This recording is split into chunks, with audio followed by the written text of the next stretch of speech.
and the omnibus. So I was forced into the Archers when I was a child. And look, it's come back to bite me later on. I'm awash with this stuff.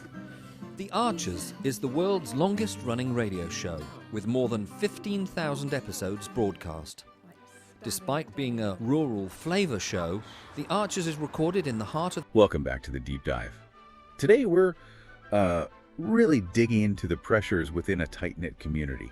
Think money, reputation, family secrets, all simmering away. Exactly. We've got this great source material from the Archers, which is perfect for seeing how these things play out, you know, when everyone knows everyone else's business. Accountability looks very different there. Right. So we're not just recapping, we're looking at the sort of hidden currencies at play here. Definitely. And there are three big things colliding. First, this tension between, like, the new digital hustle and old school jobs. Okay. Second, the really harsh reality of being socially shut out, public shame. And third, discovering, well, a pretty massive family deception about who gets what.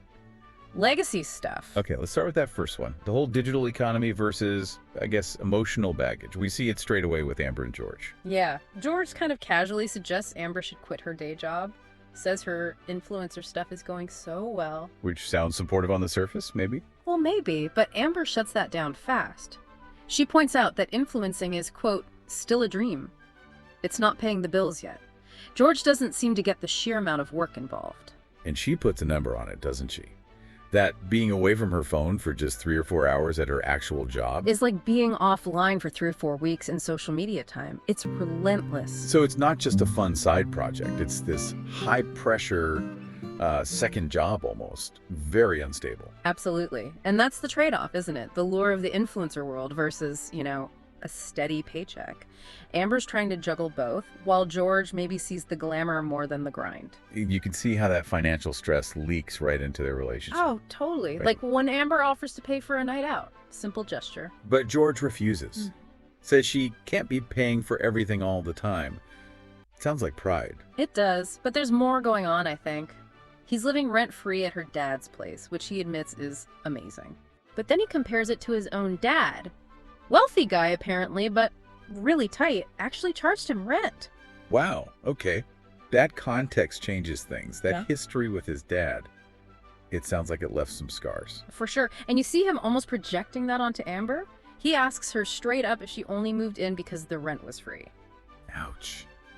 That's gotta sting. Yeah. It's like he's suspicious of any generosity because of his past. Amber denies it, obviously. Says she moved in because she loves him. But the fact he even asked, it shows how deep that financial insecurity runs. Yeah. Old family issues just bubbling up in the present. Exactly. Those grudges don't just vanish. So George is dealing with that private stuff, but then there's the very public consequence he's facing. Yeah. Being barred from the bowl. Yeah, let's talk about that. This isn't just, you know, you had one too many last week. This is serious social exclusion. It stems from the hit and run, right? Yeah. The incident with Alice. Precisely. And in a place like Ambridge, the local pub isn't just a pub. George himself calls it the heart of Ambridge. Being barred from there, it's brutal. And it's made worse because he mentions he can't drive either. Right. So they can't just nip to the next village for a pint. He's basically stuck, socially isolated, right there in the community that's judging him. It feels incredibly confining. And Lillian's decision to bar him, she calls it an executive decision, made for all of us. So she's acting as the, I guess, the guardian of community standards. You could say that. She's very clear he was causing upset. She says he can't just waltz through the door, order a pint, and all's forgiven. There needs to be some public reckoning. And Tracy backs this up, doesn't she? Tells George flat out that Lillian cannot forgive you for what happened to Alice. Yeah, the bitterness is still really raw. It shows how reputation in a place like this is everything. Once it's gone, it's incredibly hard, maybe impossible to earn back. That social debt feels permanent. You can really hear the desperation in George's voice. He wishes he'd just gone somewhere completely new. Somewhere nobody knows my name, knows what I've done, just for the basic freedom to walk into any pub. It's quite a stark picture of how one mistake can just define your whole existence in that kind of environment. Total lack of anonymity. Introducing the Archer's mug, where elegance meets everyday comfort. Crafted from premium white ceramic, designed with vibrant peekaboo colors inside, simple, modern, and stylish. Start your day the Archer's way, with warmth, familiarity, and the comfort of voices you've come to love. As the stories unfold on the Archers, let this mug become part of your daily ritual, a small reminder of life in Ambridge. Practical for every home, dishwasher and microwave safe. Available in 2 sizes, 11 ounces and 15 ounces, designed to fit your lifestyle. Enjoy your favorite drink in a mug that connects you to Britain's most beloved countryside story, The Archers. For more information, and to order your very own The Archers mug, follow the link below and make it part of your daily routine. And while George is facing that very public judgment, The person he wronged, Alice, is discovering a really nasty private deception within her own family. right, the focus shifts to home farm. Alice is absolutely furious. Because she found out her dad, Brian, this sort of pillar of the community, Has basically promised the future of the farm, the whole legacy, to both her and her half-brother Rory, and apparently she's fallen out badly with Rory and Adam over it. wow, that's messy. Especially since, as Alice points out, Rory isn't a farmer, never showed any interest. Exactly. So the promise to Rory wasn't about succession planning or skill. It feels more like, well, manipulation, a way for Brian to keep everyone hanging on. And Adam, the one actually running things day to day, he's not happy either. Apparently not. Oh. Suggests Brian's move is just creating chaos, undermining the whole farm's stability. So why do it? Why promise it to both? What's Brian's angle here? Well, Lillian offers some pretty sharp insight. She basically tells Alice to wise up, take the blinders off about her dad. What does she say about him? That Brian Aldridge will always do what serves him best. Always.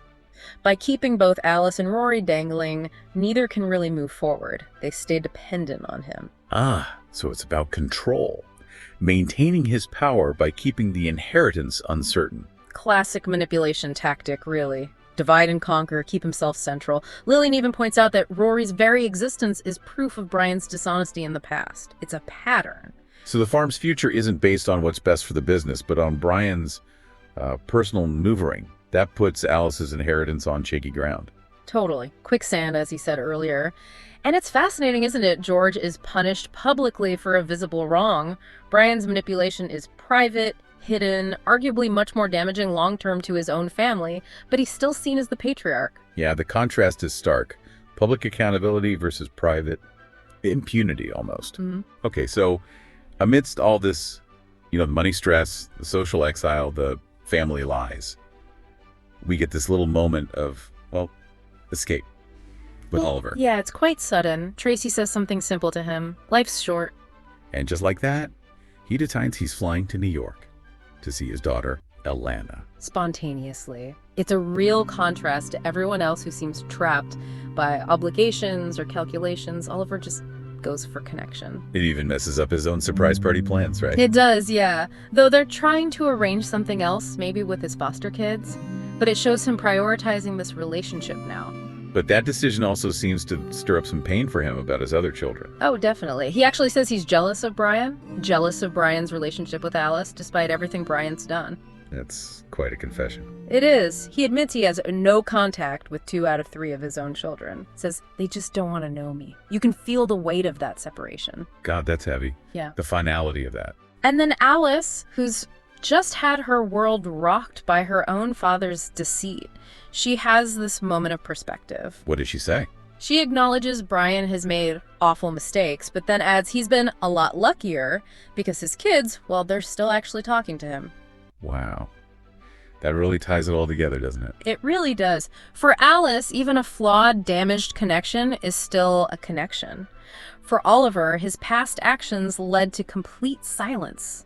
Irreversible loss. It highlights how fragile those family ties can be, almost like another form of wealth or debt. Absolutely. Some characters here are sort of rich in damaged relationships, while Oliver feels completely bankrupt in that sense. So looking back at everything we've unpacked today, what are the big takeaways? Well, I think we clearly see how hard it is to build something like Amber's influencer career and how incredibly easy it is to lose your standing like George. Reputation is fragile. And that family expectations, that sense of legacy, it can be completely hollowed out by deception, right? Brian's actions just shatter that foundation. Yeah, the most valuable things in this community really seem to be time, your good name, and basic honesty.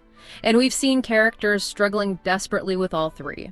George trying to get back in, Alice trying to find the truth under the lies. It leaves us with a tough question, doesn't it? We see George facing permanent exclusion, while someone like Brian seems to operate with a different set of rules, shielded by family loyalty. It does. So for you, the listener, think about this. If keeping a community or family whole means kicking someone out forever, while others manipulate from within, where's the line? When does that boundary meant to protect actually cause more harm than the original wrong? Definitely something to chew on. Thanks for joining us for this deep dive. So, what are you doing now? Just getting ready for the next episode. Just And, moving mics around. So, what do you do? I do the spot effects on the archers. Any Are you what we movements call Foley then? and- kind of. Yep. Okay. And these are all part of the paraphernalia of production. Yep. That's the ball bar. This one. Yep. That's. Haley so wanted to be in their own place when their baby came. It's due in 2 months. Not much chance of that now. No. I mean, it would have been a stretch for them financially, mind, but I just wish there was something practical I could do to help them, Caroline. I mean, I think The Archers has had this immense popularity over the years, basically because it has always very accurately reflected the reality of life and living in a rural community, whatever